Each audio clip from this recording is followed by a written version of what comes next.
네, 안녕하세요. 연기 트레이너 준투입니다. 예, 오늘 이 시간에는요, 시선. 그러니까 눈으로 무엇을 보고 무엇을 표현하고, 눈이 어떤 작용을 하는지, 그리고 눈을 우리가 어떻게 훈련을 해야 되는지에 대한 이야기를 좀 해볼까 해요.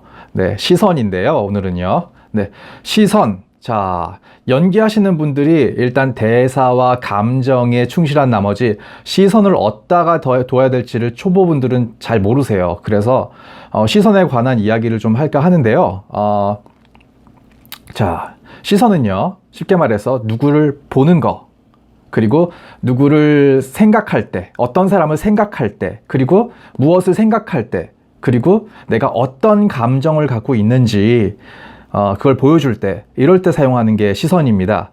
근데 이 시선은요, 전체적으로 여러 가지 규칙이 약간 있는데, 쉽게 말해서 시선은요, 저희가 대사를 칠 때, 누구와 대사를 할 때는 상관이 없어요. 누구와 대사를 할 때는 그 사람만 보면 되니까요. 그런데 내가 혼자 뭔가 회상을 한다든지 무언가를 혼자 독백으로 표현해야 될 때는 어디다가 둬야 될지 모르는데요. 자, 쉽게 설명을 해드리겠습니다. 일단 내가 뭔가 희망적인 거나 그 다음에 뭔가 먼 회상, 쉽게 말해서 아주 과거에 아주 오래된 이야기를 할 때는 전체적으로 제 눈보다 약간 위를 보면서 이야기를 좀 합니다. 무언가를 지금 뭔가 생각하는 것 같죠? 그런 먼 회상, 그리고 조금 긍정적인 희망의 이야기들을 할 때는 조금 위를 봐요. 약간 15도 각도 위쪽으로 좀 보면서 이야기를 합니다. 네. 그런데 이제 약간 부정적인 것들이나 가까운 회상, 가까운 이야기들을 생각해낼 때나 그럴 때는 조금 제 기준을 두고 조금 아래쪽으로 얘기를 합니다. 쉽게 말해서 네가 나한테 욕했었잖아 그때. 이렇게 뭔가 내가 그 과거의 회상을 할 때 쓰는 시선이 이렇습니다. 약간 내리고 거길 고정시켜 놓고 해요. 절대로 움직이지 말고요. 네, 전체적으로 이 두 개를 하는데 조금 뭔가 제가 욕망을 좀 표현한다라는 건 약간 고개를 좀 숙이고 이런 식으로 봅니다. 조금 욕망이 있어 보이죠? 네. 그리고 제가 뭔가 거짓말을 할 때는 눈을 좀 깔고 하죠. 네.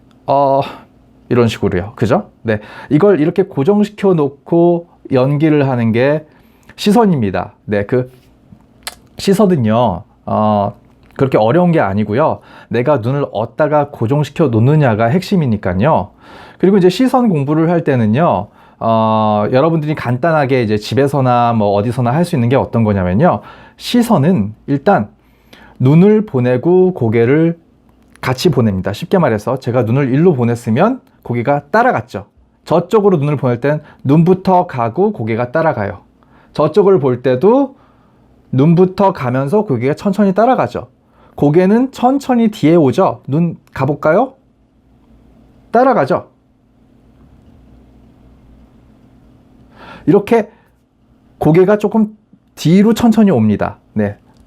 목이 천천히 돌아간다는 뜻이죠. 눈부터 간다는 뜻이에요. 시선은요, 항상 눈이 그 목표를 향해 우선적으로 초점을 찍어주고요. 따라서 고개가 갑니다. 한 번에 이렇게 가지 않아요. 네. 그런 식으로 훈련을 해주시면 돼요. 간단한 훈련이죠. 예. 그리고, 시선을 좀 더 구체화시키기 위해서는요, 되도록이면 눈을 깜빡이지 마세요. 처음에 연기하면은 내가 눈을 깜빡이는지 깜빡이지 않는지 그게 굉장히 모를 때가 많으세요. 네, 많은데 최대한 눈을 깜빡이지 말고 그냥 계속 이렇게 눈을 뜨는 훈련을 좀 하세요. 예. 그래서 이제 겨울철 되면은 이렇게 눈 건조증 있는 분들이 굉장히 고생을 많이 하죠. 그래서 눈이 빨개집니다. 근데 이제 지금처럼 좀 습도가 좀 높은 여름철에는요, 네, 눈 이렇게 뜨고 있는 훈련을 좀 많이 하고요. 자, 눈을 이렇게 뜨고 있다가 좀 불편하다 싶으면 눈을 꾹 감아주세요. 꾹 어느 정도 감아줬다가 다시 뜨고요. 눈을 잘 깜빡이지 않도록 노력하는 훈련을 하는 게 중요합니다. 왜냐하면 시선을 관객들이나 시청자분들이 보면서 같이 감정이입이 되기 때문에, 네, 그걸 좀 주의해 주시면 되겠습니다. 네, 오늘은 그 시선에 관한 이야기를 해봤고요. 네, 간단한 훈련만으로도 여러분들이 연기력이 시선 하나만을 어떻게 하느냐에 따라서 달라집니다. 예, 그거 꼭 기억하시고요. 예, 다음 시간에 뵙겠습니다.